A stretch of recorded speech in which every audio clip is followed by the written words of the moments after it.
Assalamualaikum warahmatullahi wabarakatuh, teman-teman sekalian. Perkenalkan nama saya adalah Fred Febrian. Saya berasal dari kelompok 3 dalam mata kuliah Sistem Informasi Manajemen, dan beberapa kawan-kawan saya yang mengatur dalam serangkaian tugas kali ini. Kebetulan saya dengan Mas Farizal Ramadan dari perusahaan Kimia Maju Persada. Jabatan Saya sales manager. Sales manager. Dari Divisi Korporat.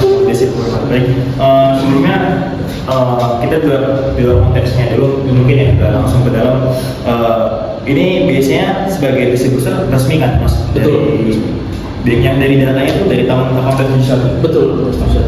Pertama gini, tantangan dari eksternal buat masuk ke dalam itu kira-kira Mas, kayak dari tantangan membawa brand gitu ke pasar itu segimana gitu? Oke, jadi sebenarnya gini, untuk tantangan tersebut mungkin struggle-nya adalah ketika di awal. Jadi brand diverse itu masuk ke Indonesia, saya sekilas sejarahnya. Jadi brand diverse itu masuk sekitar tahun 1990 di pasar Indonesia. Dan memang pada dasarnya kalau untuk brand diverse sendiri, mereka udah perusahaan global dan udah dikenal dunia. Dan karena ada di beberapa negara juga, di 170 negara, jadi memang pasarnya tuh udah oke. Terus tantangan terbesarnya adalah budaya sih, culture. Karena pada dasarnya diverse ini tuh biasanya tuh dari Amerika, yang memang untuk dari skala F&B, hospitality dan mereka itu mereka memberikan sanitize, hygienic, beda dengan halnya di sini sih. Itu sih sebenarnya tantangannya sih. Berarti mungkin kurang lebihnya dari kultur budaya ini ya. Kalau misalkan ditarik ke daerah Indonesia kan mungkin untuk teknologinya susah. Terus ketika brand-brand itu masuk dalam sektor pelanggan, menentukan prioritas pasar atau segmen pelanggan yang ingin Anda fokuskan itu gimana sih? Prioritasnya, jadi sebenarnya kita tuh kan ada berbagai tim. Jadi ada tim yang memang hospitality, ada juga yang F&B chain. Jadi kalau untuk saya sendiri, saya difokus ke F&B chain. Jadi saya marketnya kebanyakan sih rata-rata sih kayak contohnya kayak F&B chain, terus kayak contohnya kalau saya sebut brand itu hanya kayak McDonald's dan lain-lainnya sih. Hanya memang fokus untuk F&B chain aja. Oke, baik. Mungkin cukup ya dari segmen luar dari perusahaan Mas. Kita mungkin lanjut ke segmen internalnya aja. Dari perusahaan Mas ini kira-kira ada pasang beberapa divisi? Divisi sih karena ini perusahaannya baru, baru berjalan 1 tahun. Untuk divisi sih sales, operation, sama satu lagi sih sales, operation, sama satu lagi itu ini sih Mas, apa namanya? HR sih belum ada ya, cuman kalau satu lagi itu kita sebutnya itu apa ya, implementation. Baik. Terus kan dalam setiap service itu kan ada ini ya Mas, manajemen dalam intermitra gitu kan. Terus kalau misalkan untuk mengelola terus mengembangkan tim yang terdiri dari itu gimana Mas caranya? Kan mungkin tiap divisi kan berbeda gitu. Betul. Dari Masnya sendiri gitu. Kalau dari saya sendiri sebenarnya kalau untuk di bidang sales eksekutif ataupun divisi sales itu ya, pertama sih yang kita cari itu KPI pasti. Terus yang kedua growth-nya berapa, terus sama yang paling terpenting adalah sales, gitu sih. Terus kan dalam dalam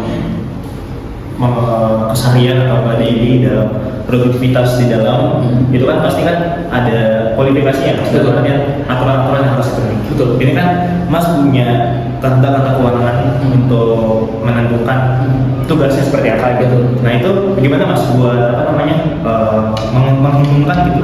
Kira-kira kalau misalkan saya ngasih beban yang berat ke si anggota ini dan anggota ini tidak mampu, langkah kamu gimana? Kita biasanya tuh ada namanya setiap akhir bulan itu kita evaluasi. Ada evaluasi? Betul, evaluasi. Keluhannya yang dihadapkan sama si sales ini itu apa? Baik. Kondisi pasar itu seperti apa gitu. Karena selain saya melakukan penjualan gitu ya, saya juga analisis market juga. Jadi berarti tergantung view-nya. Betul. Jadi saya ada namanya one month review. Tim sama saya sih gitu. Tapi ada ini keluhan dari internal Mas sendiri yang Mas di terhadap sales atau terhadap pasar gitu ketika menghadapi klien misalkan biasanya kan emosional atau karakter orang ketika ketemu orang lain kan beda-beda gitu Mas, apalagi buat maksudnya kayak nyatuin apa namanya tujuan dalam berbicara atau kesepakatan gimana ya? Biasanya sih kalau keluhan sendiri ya untuk sales, apalagi masih baru kayak untuk approach, jadi nggak tahu approach-nya itu gimana, terus close-nya itu gimana, closing-nya tuh gimana, kayak gitu sih. Berarti ada standarnya? Ada standarnya, jadi terus juga sama satu lagi sih yang paling terpenting itu rata-rata tuh yang saya sering dengar dari misalnya target sih. Oke, target itu target. Mungkin memang bagi generasi Gen Z itu ada susah banget gitu ya, apalagi buat itu benar-benar susah banget. Oke, baiknya kita lanjut ke pertanyaan selanjutnya, ini terkait tentang agenda CSR, SDM sama RP itu di dalam perusahaan Mas sendiri ya? Kalau CSR tuh belum ada. Oke, sebenarnya. Nah, kalau CRM sebenarnya kita biasanya tuh kita tuh belum pakai aplikasi, tapi kita pakai sih namanya masih pakai database dari sheet aja sih, dari sheet ataupun Excel ya gitu sih. Berarti masih yang manual banget ya. Oke, baik. Terus kalau misalkan pengatasan kekurangan data supply sama supply chain atau kebutuhan pelanggan itu kira-kira Mas? Biasanya kita sih kalau untuk keluhan pelanggan terus data supply chain itu biasanya pertama ada Excel, terus yang kedua karena kebanyakan tuh setelah dari saya itu tuh langsung direct saya. Jadi saya menangani itu semuanya kayak gitu. Berarti cukup rumit juga Mas? Cukup rumit, betul. Bagi dalam anggota dari sini ada berapa orang? Ada 4 orang. 4 orang. Secara generasi atau umur sama? Ada yang salah satu tuh average-nya itu kira-kira di 30-an lah. 30. Yang paling muda? Yang paling muda itu kebetulan saya. Jadi Mas agak di atas ya. Kita juga rumit gak sih Mas? Biasanya kan perbedaan generasi gitu. Pola pikir juga beda. Apalagi secara sekarang dia kan manusia lahir sesuai zaman itu memang benar ada ya. Betul. Masa ekspektasi lebih besar. Betul. Itu awal struggle itu ada yang paling tua, maksudnya paling berumur itu tuh di umur 43. 43. Itu udah merasa gitu. Sudah dia ya seperti itu. Cuman karena kita ini fokus dengan profesional ya. Jadi profesional dan saya dari kepala divisinya ya. Saya coba kasih review dan reviewnya sih seperti itu. Jadi kita kasih itu kenapa sih gitu, gimana, apa gitu. Harus saya kasih tahu kayak gitu. Walaupun saya lebih muda ya, karena kan profesionalisme gitu. Tapi nggak menutup kemungkinan kan serangan mental. Betul. Biasanya kalau sulit kapan betul dari generasi. Memang yang paling sulit ya adalah menyatukan energi di betul. Karena sebelum menentukan tujuan itu kan kita melakukan investigasi terhadap kemampuan atau semangat daya manusia itu sendiri gitu Mas. Terus kalau buat menutup ya Mas ya, kira-kira di kesempatan kali ini apa yang paling Mas banggakan selama Mas bekerja gitu? Mas sudah pernah ngalamin pekerjaan yang berat gitu, mungkin lalu mungkin rasanya atau enggak ada ya masalah yang datang gitu Mas, kayak hampir kayak nggak bisa dihandle nih, hampir kayak trauma atau hampir depresi gitu, kira-kira boleh spill? Boleh sih. Paling target. Karena kalau di kami memang agak strict ya, jadi semisal mereka nggak achieve gitu itu kita mereview 3 kali seperti itu bisa dikasih. Dan titik terendahnya sebenarnya adalah ketika kita nggak perform berbulan-bulan, itu sih yang jadi masalahnya sebenarnya. Cuman alhamdulillah kalau saya sih belum pernah ya kayak gitu. Gitu. Tapi selama perjalanan ini masih aman aja.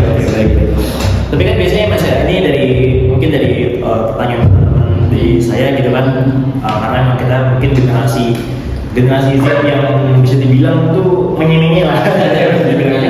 Mungkin kayak ngelihat ekspektasi. Apalagi kita mahasiswa melihat ekspektasi ini, melihat ketika after graduate itu melihat lapangan pekerjaan yang kira-kira ini kita mengambil yang tidak sesuai kemampuan kita gitu. Kira-kira pernah ngalamin segmen itu Mas? Pernah, karena saya sebenarnya base dari sekolah gitu ya, sekolah kuliah sama SMA itu berbeda nih, dan pasti kerjaan. Jadi dulu tuh saya di teknik komputer. Tiba-tiba saya belok ke sales gitu. Berarti emang tidak memungkinkan gitu kan. Jadi sebenarnya kalau itu sih yang penting tuh ada mau, udah pasti mau. Terus yang kedua mau belajar, itu pasti sama gampang ya kalau di sales ya menurut saya nggak perlu kita ngomong sebenarnya, yang terpenting tuh apa yang kita sampaikan. Orang itu langsung ini poinnya. Nyampe nggak poinnya? Berarti kita pasang hashtag ya, apa namanya, anti kerja sesuai passion. Iya. Gue suka sesuai passion. Betul. Yang penting sehari oke. Oke, mungkin cukup sekian kali ini Mas. Ya, waktunya. Mungkin sekian wawancara dari kami. Kalau bila mana ada kata yang salah atau ada kurang menyenangkan, mungkin nanti di forum kelas bisa ditanya kita. Sekian, terima kasih. Wassalamualaikum warahmatullahi wabarakatuh. Sama-sama.